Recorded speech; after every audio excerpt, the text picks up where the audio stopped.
So we start off with a bit of 60s sexism when Jean is forced to cook on the chef's day off. What it really makes me wonder though is who the cook is normally and what he thinks of all these crazy shenanigans like the Blob invading with circus freaks and a giraffe. Probably why he's not there. Yeah. Poor Jean's gonna be chained to the kitchen sink soon until they can get a mutant cook. There's a thought. Is there a mutant with cooking abilities? Hey, welcome to Comic Lore and History. If this piques your interest, consider reading the whole issues by signing up to Marvel Unlimited at marvel.com/unlimited. While the X-Men enjoy breakfast, Magneto... Again? Oh yeah, get used to him being around. Well, Mags is on an uncharted island searching for Namor, while his mutant buddies dick around. Sick of their shit, Mags needs to sit down and decides to telepathically project himself in an astral form. Seriously, it says here that his brain power is second only to that of Professor X. Wait, is he a telepath? I don't know. Things were crazy back in those days, but McWheels is doing the same thing, so he can spy on Mags while Mags speaks to the lead fishman to trick Namor into meeting him. So in urgency, the X-Men board a... What is this? A ship from the 1700s? So maybe in semi-urgency... Maybe they chose it because it's not made of metal? Yeah, right. That kind of makes sense. Well, until later. Meanwhile, Namor goes into the lead fishman pestering and goes, "Man, I've cancelled water mahjong this afternoon. Let's go and see what this metal dude is all about." Namor rocks up. Mags tries to sell Scarlet Witch as a sex slave, and Scarlet Witch is like, "You know what? Yeah, I wouldn't say no to a bit of that action, but oh no, just as he's about to touch, she prematurely hexalates and Namor is electrocuted. So good though, he fine, if you know what I mean." I still prefer Cyclops. You are a sick, sick woman. Anyway, Angel flies in to confirm that Mags is there, and Namor simply tosses him back like he's, I don't know, something he can throw really far. Mag then uses a magnet to blow up their wooden ship. So, I know, don't even start, because I know. But the X-Men get ashore and start tussling with the evil mutants. Again? Right? I mean, they do find some new innovative ways to use their powers, but it's a little repetitive already by this point. Jean Grey spins Quicksilver, making him dizzy as he submits and tries not to vomit. Mad turns up the magnet up to 11 despite protests from Scarlet Witch, but Namor, now pissed, decides to destroy it. Mags has to rely on his power and wraps him up in metal before fleeing, leaving Scarlet Witch behind. Iceman freezes just about everything, and because the X-Men haven't fought Namor before, there's an obligatory fight scene that's required. They tussle and manage to perhaps tickle him, but then just as Namor says tickle time is over and goes to dish out some punishment, McWheels turns up and says, "Yo, party's over, mofos." Namor says, "Yeah, alright," and goes to leave, so Max zaps him one more time, but he just walks it off back into the ocean. Despite having to bail, Mags is convinced he wasn't beaten as Scarlet Witch and Quicksilver are free to return, otherwise it would be an uneven fight next issue, but also apparently only to Mags' mental commands. Due to the telepathy he may or may not have. Yes, now you're getting it. But I'm not. I'm the best teacher ever. I still don't understand. Shh. They're there. The X-Men are getting the class photo because they're graduating. Already? Yeah, I mean, TV shows normally get more series out of 30-year-olds playing high schoolers, and the X-Men got single issues before they graduated, but whatever. To celebrate getting rid of those meddling kids, McWheels goes, "Hell yeah, I'm going on holidays." Meanwhile, at the base for the Brotherhood, How many places do they have? I think Magneto's been manipulating the stock market, but for the moment, Mastermind makes a move on Scarlet Witch and insults Mags in doing so. They argue a lot. They have to. It's in the old comics. The bad guys have to fight among themselves.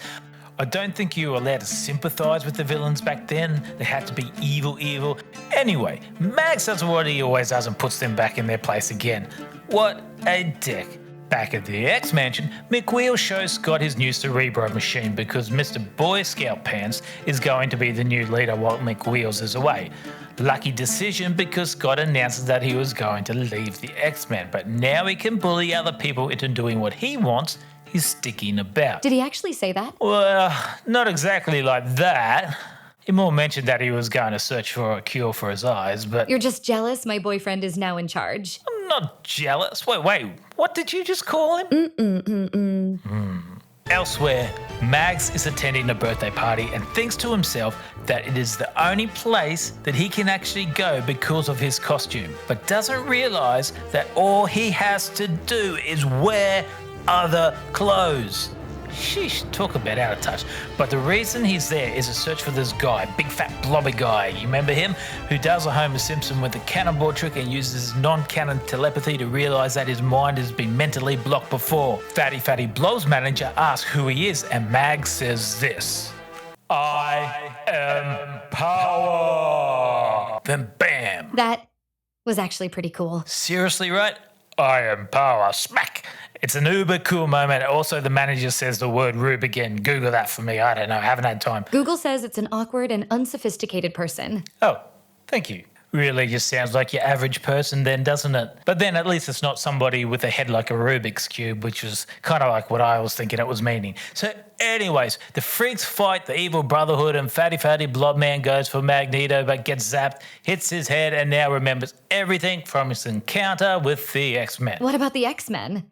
Are they in this one? Yeah, they're having a jolly old time checking out a jazz band and also this. But while having their little R&R, Mags issues a statement on the old wireless, letting them know he's going to take over the city. But really, I mean, at this stage, it's not really about the city, right?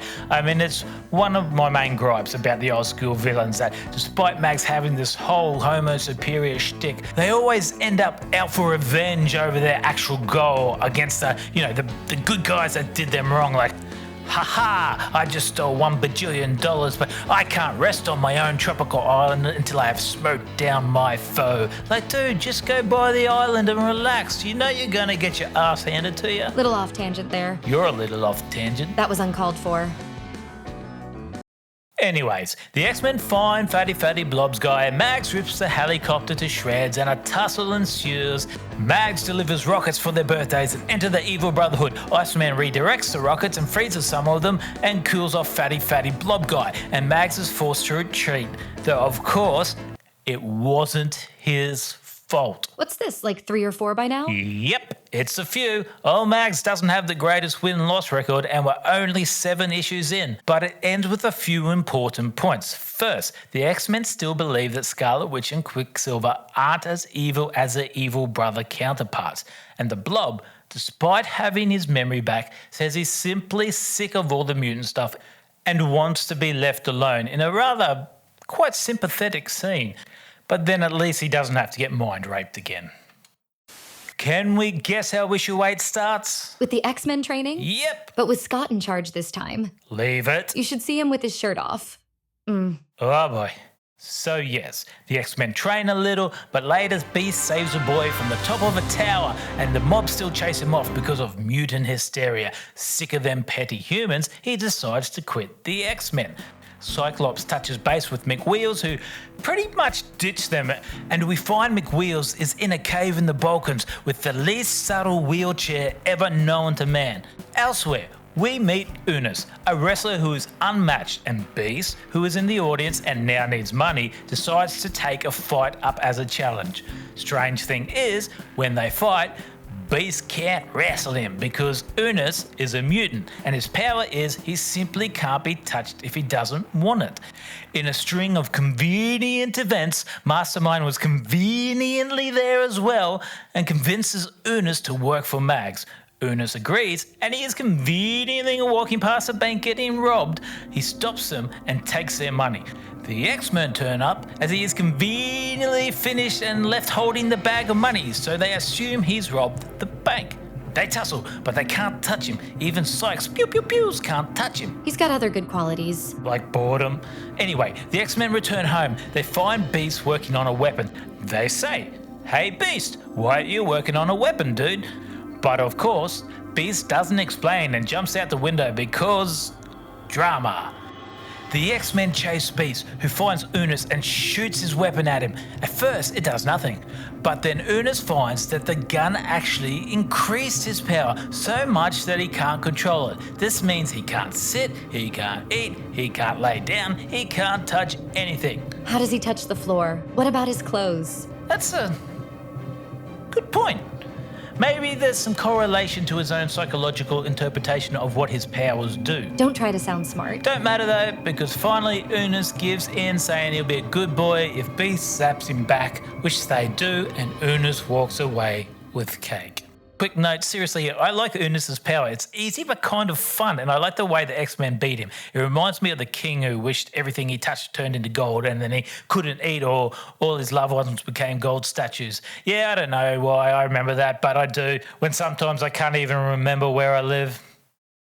Oh hey, just coming back to this, I just googled this and it's actually from Greek mythology, the story of King Midas, if you're interested. Midas, M-I-D-A-S. Hey, thanks for listening. If you enjoyed this approach, please like and subscribe for more videos. And remember, if you're interested in reading the full story, the easiest way is to sign up to Marvel Unlimited at marvel.com/unlimited. I need to breathe.